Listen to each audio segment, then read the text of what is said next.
Hello everybody, I'm again back with my online video lecture.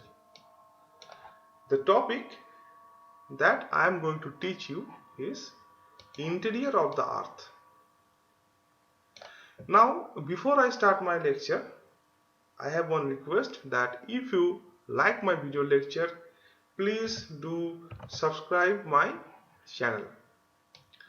We classify the interior of the earth into three main layers. Number one is crust. Number two, mantle. Number three, core.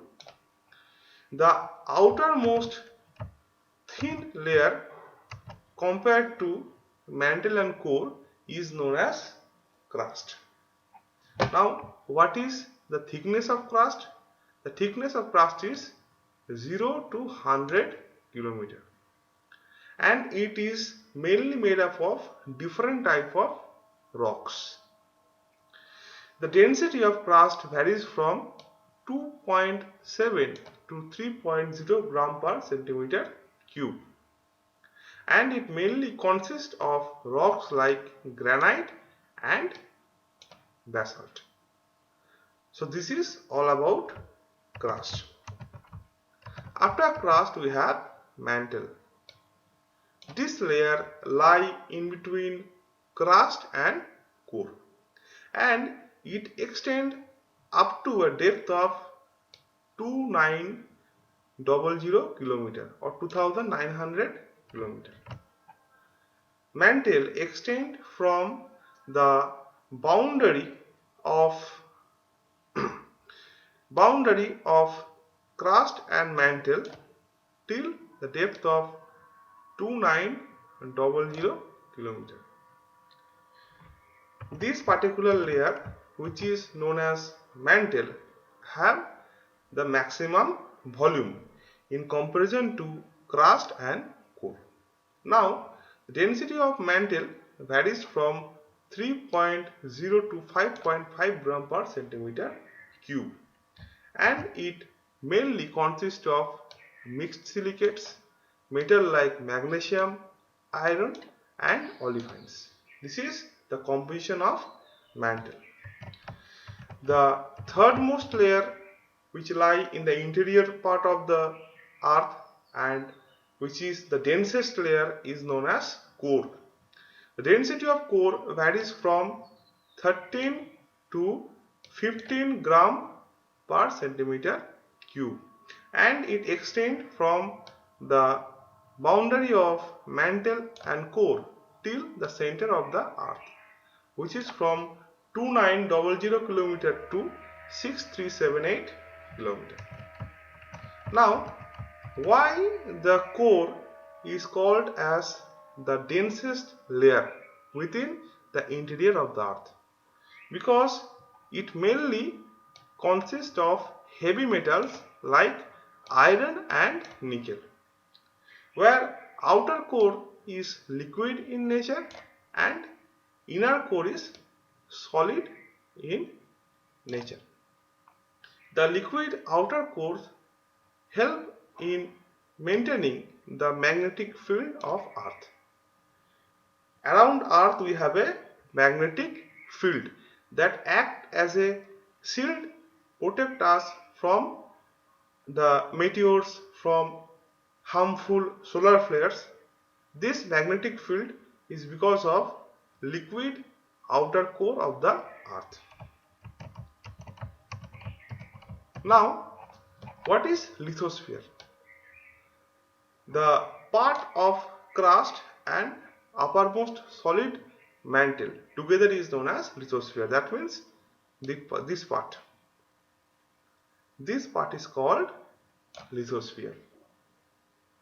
Lithosphere also include the part of upper mantle. Now, underlying lithosphere we have astherosphere, which is also part of upper mantle. Now, what is the basic difference between lithosphere and asthenosphere? Lithosphere is rigid, it composed of solid rock. Asthenosphere is flexible and it composed of partially melted rocks. Now we will learn about the name of the boundary that lie between various layers. First one is Conrod discontinuity.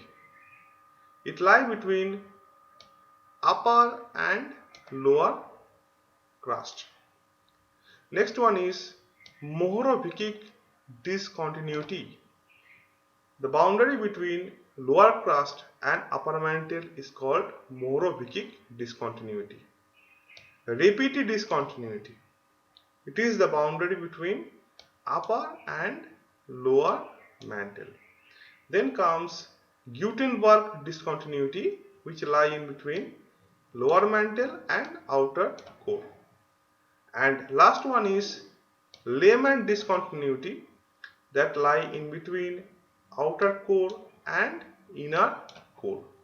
So these are the names of the boundary that lies in between different layer of the earth. Now, why these boundaries are known as discontinuity? These boundaries are known as discontinuity because along this boundary there is sudden change in the density. Like for example, if I take into consideration the boundary between mantle and outer core, then we say if the density over here near the boundary of the mantle, the density of mantle is 5.5 gram per centimeter cube. As soon as we enter the outer core, the density rapidly increase and it become around 11 gram per centimeter cube. So there is rapid change in the density of the material along the boundary.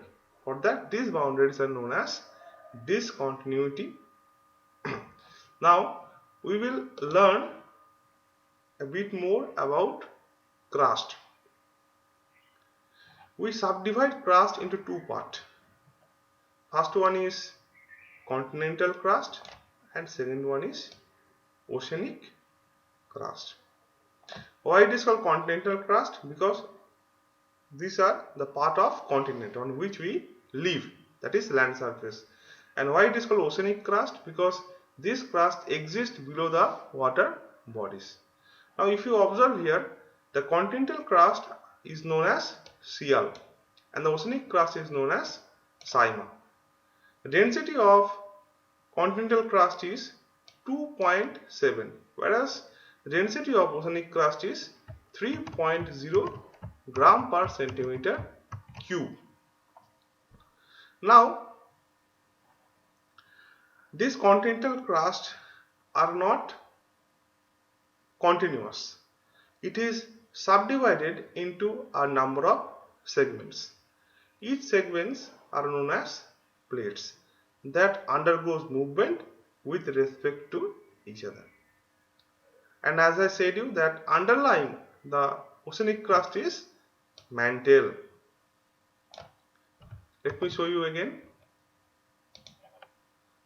We have mantle underlying the oceanic crust, and the part of crust and part of mantle together is known as lithosphere, which is solid, and underlying lithosphere we have asthenosphere.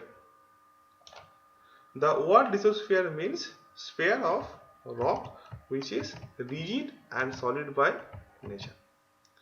So hopefully I expect that you will understand whatever I have said regarding the interior of the earth. Please do follow the video lecture again and again.